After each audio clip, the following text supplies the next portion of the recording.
Let's get started on today's book, La Bellena Jorobada. So if you don't already know, La Bellena Jorobada is the humpback whale, which is a very incredible species. And if you don't know, I am a scuba diver, and so I love talking about marine related topics. So I'll try to hold back my love for the water, and I certainly do miss it. So I'm just going to do a picture walk like I usually do through this book to show you how comprehensive it is and how it is a really incredible book for doing a research project. So I'm thinking about my 5th grade team in Madison, Wisconsin. This is a great book for you guys. So it starts out kind of giving the bigger overview and some foundational knowledge about the animal. It is written from a Chilean publisher, so it does have text specific to Chile, which is really interesting in terms of like centering it on a culture and a perspective. And so it might be a great extension for you to do into English, is think about it like where are humpbacks in the United States? Where do we see them? Where do we see them, and what is our treatment of them? Because it actually goes back into the history of them and how were they originally treated, and then they almost led to extinction, which is a story around all of the world, right? Sadly. And then it also goes into the actual biology of a humpback whale and its parts. And it also shares the different migration patterns of humpback whales, which I just find incredibly fascinating, and it does discuss like what it is. I'm going to skip over a part here. It does discuss,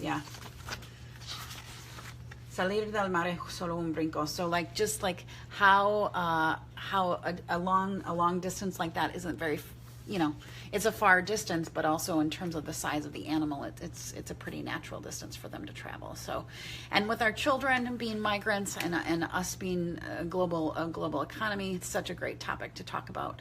And then it also goes into how they survive, their special communication patterns, which everyone loves about them, relationships between mother and child. So really comprehensive thinking about and what it is like for the cría, the child to grow, how they breathe. So not only does it talk about the political, the physical, and then also just the life and how they sleep, when they sleep. And then I love this. It's connecting the student to the ballena. So las ballenas y tú, and it's a one section that relates like what are your connections to the whale in terms of size, in terms of so many things. And then the story, the book ends with just a really interesting features, some facts about the ballena. So I hope that you got a good glance of this book. It's a great book. The illustrations are incredible. The quality of the feel of it is incredible. I'd strongly encourage you to use this kind of a book in a small group setting where you're exploring the ideas and really pushing through. So this is a nonfiction book, and I don't know if you've noticed, but there's no índice and there's no glossario. So there's no index or glossary. And so I was thinking like, oh, what a bummer. That's a great assignment, right? That's a great assignment for kids to do. So it could be an extension, or it could just be that's the actual writing assignment, is for kids to create an índice or a glossario. In the beginning, there's for sure words that are like in the typical bold. But then throughout the rest of the book, not really a pattern. But if you, right here you can see they're bolded words. But if you have that conversation, which informational texts are the best to have the conversations about main ideas and pulling out main ideas, then doing a glossario and an índice are really great. And you could also encourage them to not just copy these headings, but to rewrite those headings in their own words.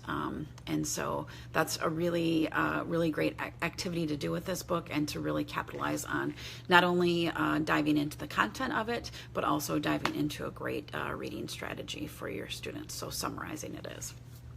So I just want to say a few more things about this book before I end. Again, it's a really high quality book, feels good, looks good, it presents itself beautifully, and that's really important for us at Books Del Sur to provide that equity in resources for our kids. So we're always looking out for them. I hope you will open a book today and open yourself to another world. Take care.